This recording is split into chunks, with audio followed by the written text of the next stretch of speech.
My name is Elizabeth Walsh. I live at 3574 Church Road in Ellicott City, Maryland. For all of the reasons described to you already in submitted testimony, I also testify in opposition to this latest version of the industrial mulching bill.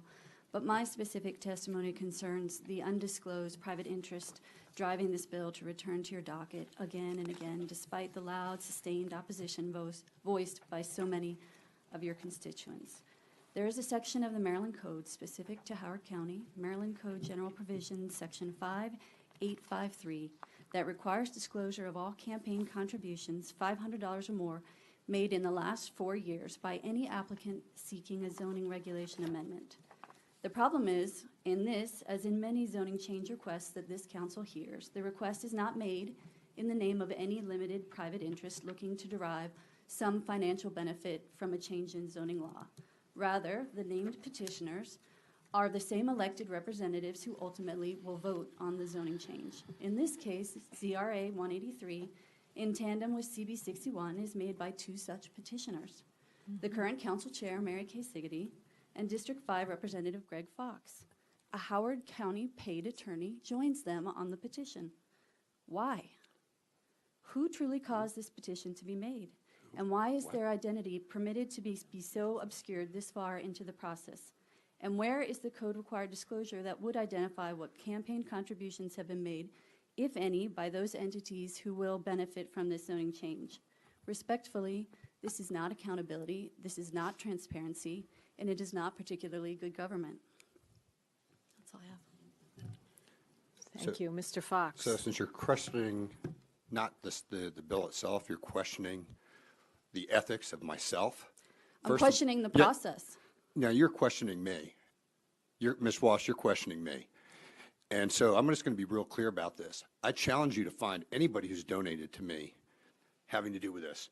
I don't think any of these guys have ever given me a dime. That's Matter of fine, fact, but the dimes I've gotten are from over on the other side. So I want to be clear about that. Also, if you did your research, as far as the attorney, that's a county attorney, Mr. Yes, Johnson.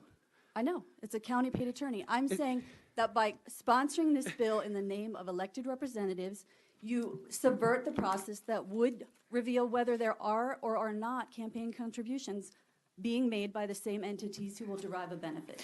And Ms. that Walsh. is my quarrel with this bill, is that it subverts Ms. plain Walsh. law that is intended to identify that kind of, if it exists, ethical concerns. I'm not saying that that I have them specifically with you, Mr. Fox.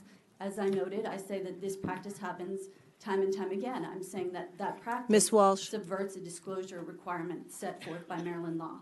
Ms. Walsh, Yes, Ms. I actually understand how Mr. Fox feels, because both he and I are acting in good faith. We are acting, we cannot put something forward without our attorney reviewing it, and as the result, our attorney has to sign it. So I do indeed understand how he feels. I think that you need to understand the process for how this works, and that in fact, council members, just as others, can make a request for a zoning change. And in this particular case, we have done so. So that's enough said. Thank you very much. And feel free to disagree on the other. I was going to say, feel free to disagree on the other stuff. From a technical standpoint, whatever. Have that debate. Provide information.